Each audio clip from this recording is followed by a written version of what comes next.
If you spend enough time in the garden, you realize that growing great vegetables isn't just about tossing seeds in the ground and hoping for the best.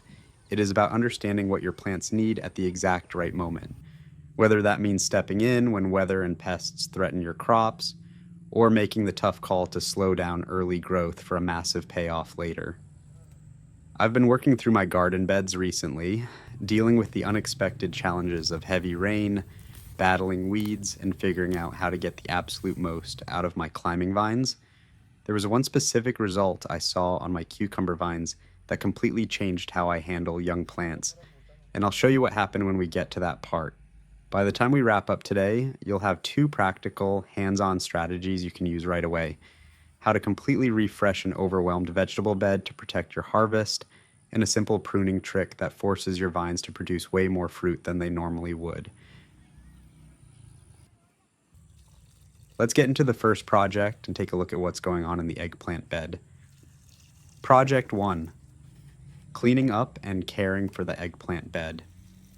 After a few rounds of rain, our eggplant bed has become much more than just a place for growing vegetables. The extra moisture and warm weather have created perfect conditions for weeds to grow rapidly, and as you can see, they have started taking over many parts of the bed. Along with the weeds, our eggplants have also been dealing with pest attacks. Some leaves show signs of damage, and several fruits have been affected as well, causing them to spoil before they can fully develop. If these problems are left unchecked, they can reduce plant health, lower yields, and make it much harder for the plants to thrive. So, today we are going to do a few important maintenance tasks that will help our eggplants recover and continue producing healthy fruits. The first thing we need to do is remove all of these weeds. While weeds may seem harmless, they compete directly with our eggplants for water, nutrients, sunlight, and growing space. Every bit of fertilizer and moisture that should be feeding our crop can instead be absorbed by unwanted plants. Weeds can also create dense growth around the base of the plants, reducing airflow and keeping the soil surface damp for longer periods.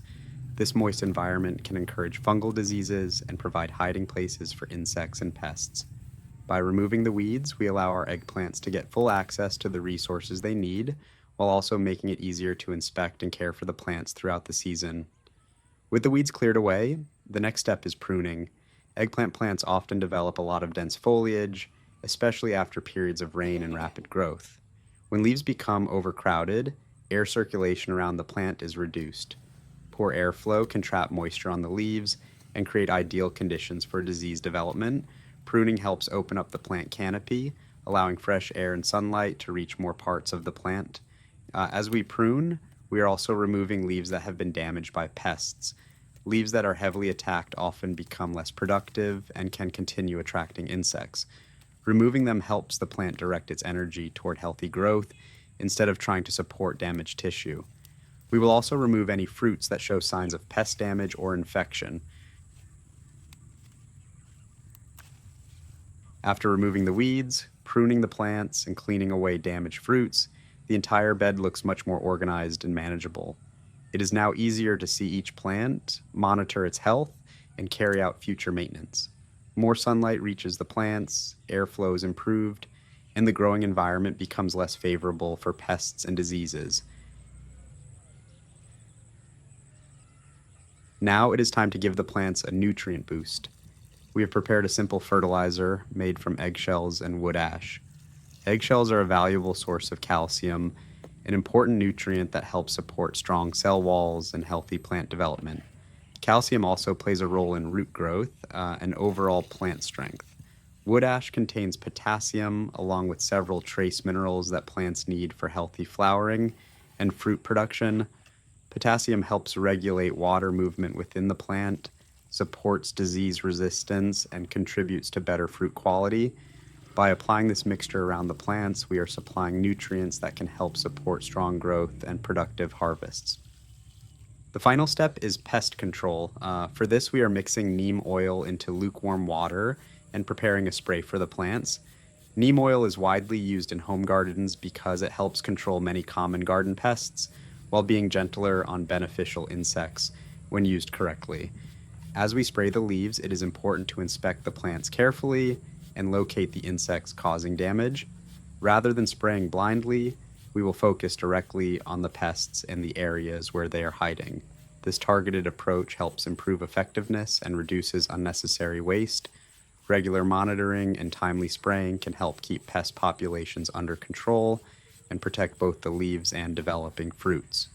With the weeds removed, the plants pruned, damaged fruits cleaned up, nutrients added, and pests treated, our eggplant bed is now in much better condition. These simple maintenance steps can make a big difference in plant health and productivity, helping the crop stay strong and continue producing healthy eggplants throughout the growing season. Getting that eggplant bed cleaned up, fed, and protected against pests takes care of an existing crop. But what about setting up new plants for maximum production from day one? If you grow climbing vegetables, managing how the vine grows early on changes everything, which brings us to our second project. Project 2. Training young cucumber vines for better production. If you want to harvest more cucumbers from your vine, there are two simple things that can make a huge difference.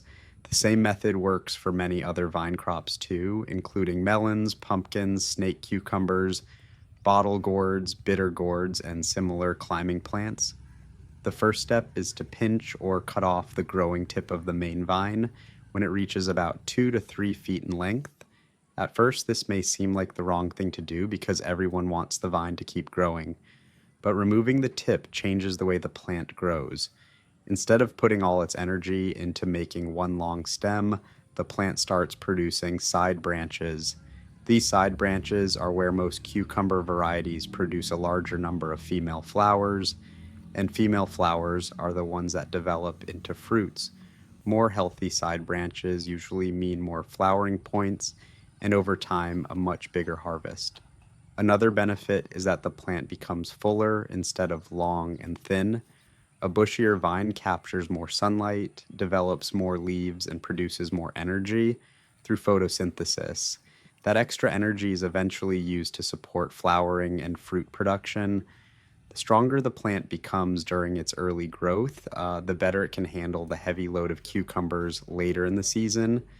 The second important step is to remove any flowers and tiny baby cucumbers while the vine is still young.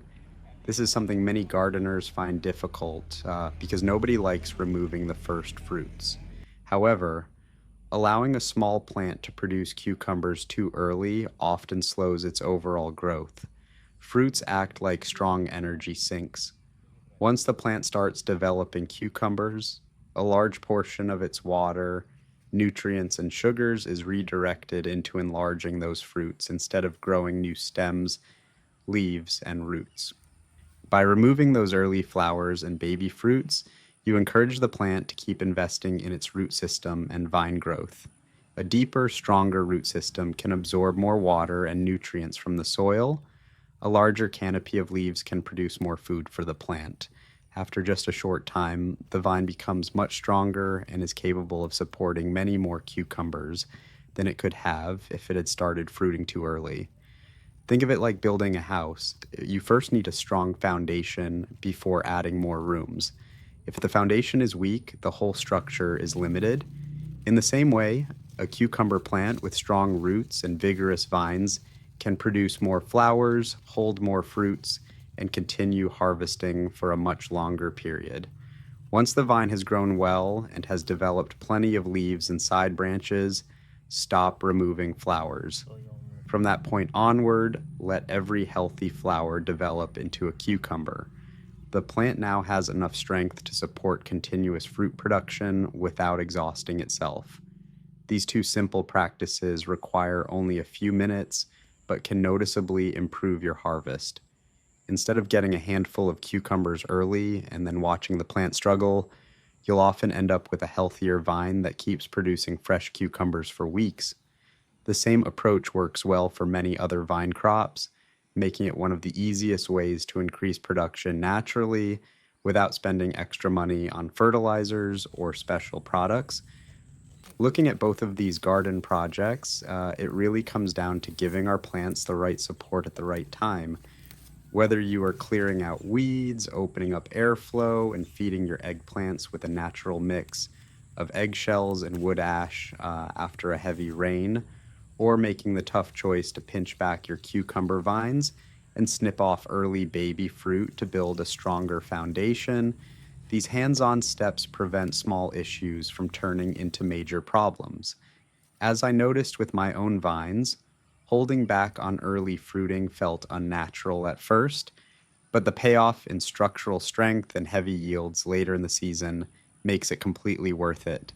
Taking a little extra time to manage your garden beds and train your vines will always pay off with healthier plants and a much more abundant harvest. If you found these garden care tips helpful, give this video a thumbs up, drop a comment below, let me know what you're growing this season, and make sure to subscribe for more practical gardening guides. Happy gardening, and I will see you in the next video.